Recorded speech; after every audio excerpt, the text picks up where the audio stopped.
chviličku vás znovu přivítáme do světa virtuální kopané. Do světa hráčů, kteří nechtějí přidat na platu. Do světa hráčů, kteří nejsou unaveni. Do světa diváků, kteří nedemolují stadiony. Virtuální fotbal má prostě svoje výhody. Třeba i takovou, že si můžete své oblíbené hráče brát domů, kdy chcete. A na jak dlouho chcete. Několik málo vteřin nás dělí od druhého zápasu, odvetného utkání, finálového duelu mistrovství republiky v počítačových hrách v hře FIFA 2005 mezi Arsenálem Marka Báni a Realem Petra Šavelky. Real byl v prvním utkání výrazně úspěšnější, protože vyhrál 7-2 na stadionu Highbury v Londýně, a to především díky 5 brankám Michaela Owena, který to svým krajerům tedy výrazně zekutil. Šance na celkové vítězství jsou tedy velké a není se co divit, protože Petr Šavelka, vulgo El Diablo, má za sebou vítězství na mnoha zajímavých turnajích. Třeba na Playzone Online lize 2005 ve druhé sezóně, tam se stal premiantem. Flying Game Challenge 2005 se také stala kořistí Petra Šavelky. Druhá místa obsadil ve Finet lize 2005, její druhé sezóně, a také na Czech Summer Cupu 2005. Na to, že se tahle hra hraje v podstatě 2 roky, je ten výčet úspěchů opravdu impozantní, ale on ani Marek Báňa, který se tady prezentuje Arsenálem a má přezdívku Zík, už má za sebou ledasjaký úspěch, třeba prvenství na Czech Summer Cupu 2005. To jsou všechno ale minulé zásluhy, které nemusí v tuto chvíli už pra nic platit, protože se dostáváme na stadion Santiago Bernabéu ve chvíli, kdy má Arsenal dohánět 5bodový deficit. Oba týmy nastoupily ve svých naprosto klasických dresech, Arsenal tedy v červeno-bílém, Real vulgo bílý balet nemohl nastoupit jinak než v čistě bílých barvách. A také pospíchá dopředu s prvním nebezpečnějším útokem, který bude zakončovat Ronaldo. Ne, připravil jasnou šanci pro Michaela Owena a Michael Owen dává svůj 6. gól v tomto vzájemném duelu a první v odvetném utkání. Skvěle to udělal Ronaldo, vytáhl na sebe Jense Lehmanna a i obránce a před prázdnou kasu, jak říkají fotbalisté, naservíroval balón svému spoluhráči z útoku a vypadá to, že Real začíná tam, kde přestal na konci prvního mače tohoto finálového duelu. Figo, Owen tentokrát dobře zakročil Kolo Touré, nicméně neodvrátil nebezpečí úplně 100%, protože David Beckham bude rozehrávat rohový kop. Jeho centr bez potíží, lapil Jens Lehmann. V dresu Arsenálu je třeba prohodit taktiku, vymyslet něco nějakým střídáním, prostě protože zatím se nedaří. Real má výrazně navrch, možná, že teď Dennis Bergkamp a jeho spoluhráči vymyslí něco a stalo se. Dennis Bergkamp po akci Reyese vyrovnává na 1-1, kdeže tenhle chlapík patří do starého železa. V žádném případě prosmíkl se obranou Realu Madrid. Nezastavil ho ani Salgado, ani Walter Samuel, ani nikdo z jejich spoluhráčů. Stav odvetného utkání tedy 1-1. Thierry Henry. Zpětná přihrávka od Reyese už k Henrymu nedoputovala díky skvělé práci defenzívy Realu. Raul, Owen odcentroval přes Ashleyho Coula, ale žádný z jeho spoluhráčů nebyl na blízku, tudíž lehká práce pro Jense Lehmanna. Beckham je tu ovšem s další útočnou akcí. Ronaldo, zastavil ho Loren, Ljungberg, Kolo Touré se vydal na útočný výlet, Dennis Bergkamp Po pravici má Reyese, Thierry Henry. Dobrá práce, kterou předvedl Walter Samuel. Kolo Touré. Bergkamp. Henry znovu narazil na pevnou obranu španělského velkoklubu. David Beckham. Zidane. Ronaldo.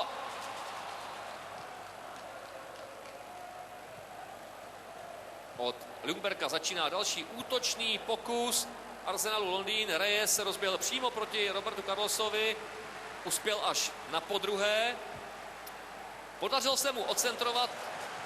Připravený byl ovšem Michel Salgado před Casillasem. Dává tak čas defenzívě Realu, aby si mohla trošku sformovat řady. A naopak dopředu se řítí Ronaldo. A teď asi uspěchal celou akci, protože Owen byl v daleko výhodnějším postavení. Ronaldo nezopakoval svoji nezištnou přihrávku z úvodu utkání, takže stav odvetného mače mezi Realem a Arsenálem stále 1-1. Ljungberg.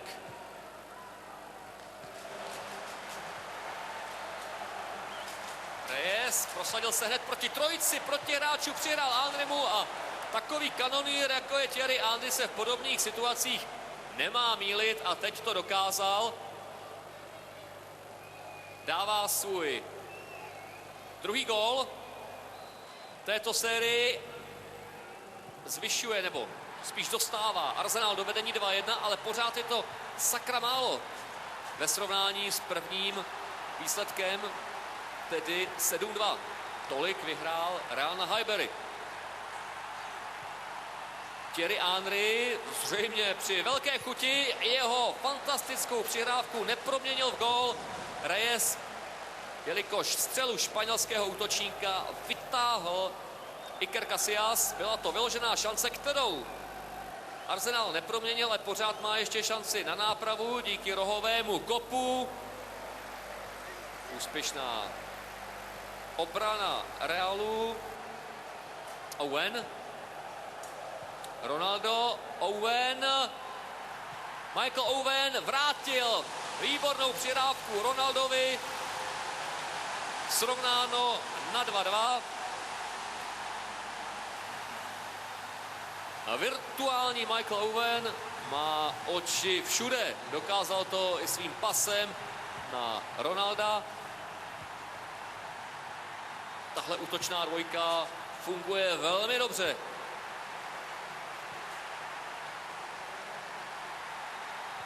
S další nadílkou se Klemanovi řítí opět Michael Owen a Ronaldo využívá obrovskou hrubku obrany Arsenalu. Z ničeho nic byl najednou Ronaldo úplně sám.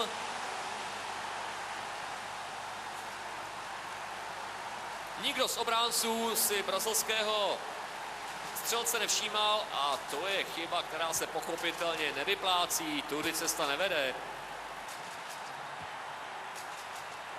Ljungbergův pas tentokrát našel překvapivě na hrotu se objevivšího Kolo Tourého. Touré ale dokázal, že jeho hlavní náplní práce je bránit a ne střílet góly. Nezachoval úplně chladnou hlavu v jasné vyložené šanci. Bergkamp. Henry. Reyes. Aktivní Touré se bude asi čím dál tím více zapojovat do útočné aktivity, což ale taky znamená, že se asi do ještě větších komplikací dostane defenzivní část Arsenalu. Raul prosmíkl se až ke střele.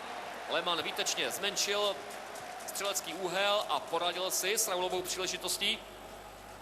Bergkamp, Touré, Reyes. Jonathan Woodgate porušil pravidla, fauloval. Henry bude moci rozehrávat volný přímý kop. Vypadá to nejspíš na centr, protože úhel není zrovna ideální pro přímé ohrožení branky. Ale přece jenom to Henry zkusil a takže nepřekvapil Ikara Casilase, který asi taky moc nečekal, že francouzský útočník bude pokoušet štěstí přímou střelou. Piresův centr v klidu zpracoval David Beckham a mohl tak rozehrát další akci svého celku. S míčem prchá Owen, Raul, Owen a hokejově obešel jak Jence Lehmanna, tak obránce, myslím, že to byl Sol Campbell. Je to exibice Realu v součtu obou zápasů, skóre narostlo na rozdíl 7 branek. Je víceméně jasné, kdo se stane vítězem tohoto finále. Do konce utkání už chybí poměrně krátký časový úsek, takže se nedá čekat, že by Arsenal mač ještě dokázal zvrátit. Zázraky, ty se nedějí ani ve světě počítačů. Michael Owen nepřihrál přesně. Henry, Bergkamp, Kolo Touré, Ljungberg. Má před sebou dost volného prostoru. Reyes. Salgado pečlivě hlídal prostor, ve kterém se pohyboval Thierry Henry. David Beckham. Figo, Raul nespracoval Figovou přihrávku. Robert Pires narazil na Salgada. Míč získal. Thierry Henry, podařilo se mu nacentrovat, ale Reyes byl zdvojen a měl tedy pramalou šanci dostat se k míči. Michael Owen, proti němu je Sol Campbell, dva spoluhráči z anglické reprezentace se setkali v přímém souboji, který dopadl tentokrát lépe pro urostlejšího z nich. Raul je tady ale s další obsílkou pro Jence Lehmanna. Poradil si Kolo Touré. Ashley Cole, Bergkamp, Ljungberg,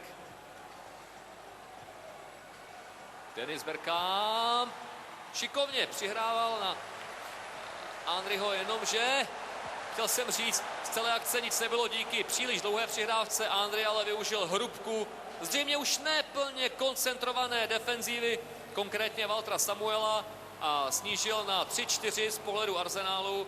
Ale to všechno v podstatě už jenom pár desítek sekund před koncem odvetného zápasu finálového duelu.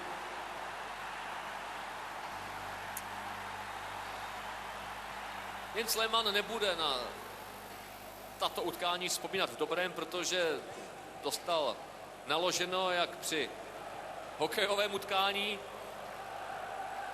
Robert Pires. Vůbec ne, nebezpečný centr.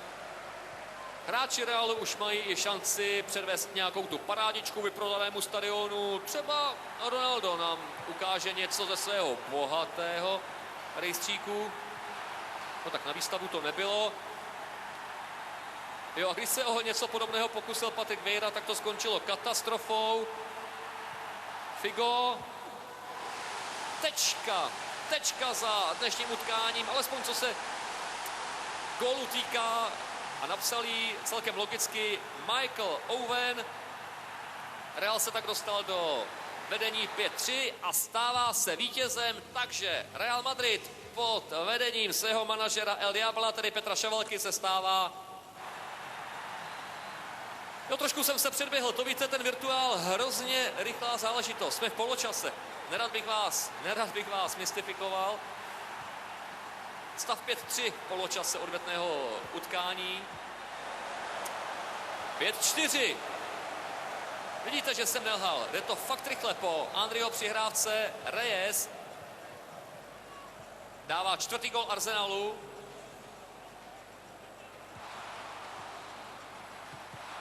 Další velmi pěknou přímočarou akci Realu zastavil až Jens Lehmann. Další chyba Patricka Vieiry. A to takže chyba velmi lehkomyslná, takže Jens Lehmann musel znova na zem. Ljungberg, Kolo Touré, ale místo toho, aby se hnal s balonem dopředu, tak vracel míč zpátky na půlící čáru a zbrzdil tím pokus Arsenalu. Ronaldo, lehonce obešel Lorena, má proti sobě Campbella, jenomže raději přihrál Owenovi. Owen vrátil Ronaldovi a vypadá to, jako by nebylo moc lehčích věcí na světě, než ve dvou přehrát celou obranu Arsenalu i s golmanem Lehmannem. Gól upadá jako máku a jestli jste doposovat nebyli příznivci počítačových her, konkrétně tedy hry FIFA 2005, tak si myslím, že asi změníte názor.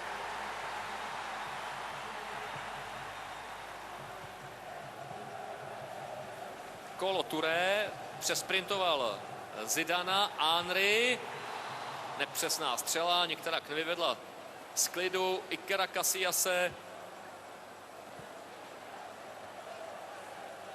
Woodgate, Zidane, poradil si s Lorenem, vybírá si kam by tak adresoval přihrávku. Nakonec se dostal až k penaltě. No a nakonec tedy nezakončil Zinedine Zidane, ale kdo jiný než Michael Owen, to už je taková mantra dnešního finále. Michael Owen dává gól. To jeden nestačí ani psát, aby se v tom vyznal. Michael Owen dal dohromady ve finálovém duelu už svoji 9. branku z těch 14, které nasázeli zatím hráči Realu za záda Jense Lehmanna. Ronaldo, Bergkamp, Salgado, Roberto Carlos. V klidu a v pohodě to chtěli hrát borci Realu, ale přece jenom lehkomyslnosti bylo trochu příliš v akci Roberta Carlose, ale na druhou stranu za touto stavu divte se. Zidane, Raul González Blanco je taky technicky perfektně vybavený. Owen a Jens Lehmann může být rád, že si konečně připsal úspěšný zásah. Zidane, Raul, Ronaldo a znovu v plné permanenci je Lehmann. A co už může dělat s dorážkou? Jeho spoluhráči nechávají Michaelu Owenovi tolik životního prostoru, že je to pro golmana velmi nezdravé. Michael Owen zvýšil skóre na 8-4. Diváci na stadionu Santiago Bernabéu musí být spokojeni, tím spíše, že Casillas nedovolil Arsenalu nějaké nepříjemnosti páchat před jeho bránou. Ronaldo teď si úplně nerozuměl s Owenem. Henry, Bergkamp. Henry natáhl krok, ale zalekl se Michela Salgada. Beckham, Raul, Owen. Včas se vrátil Ashley Cole, Vieira, Dennis Bergkamp, Henry Reyes. A taky jakoby nevěděl, kam s míčem. Jeho spoluhráči jsou většinou obsazení, tentokrát se ale za záda obrany Realu dostal Thierry Henry, udělal to přenádherně, jenomže nestačilo to na to, aby překonal Ikera Casillase.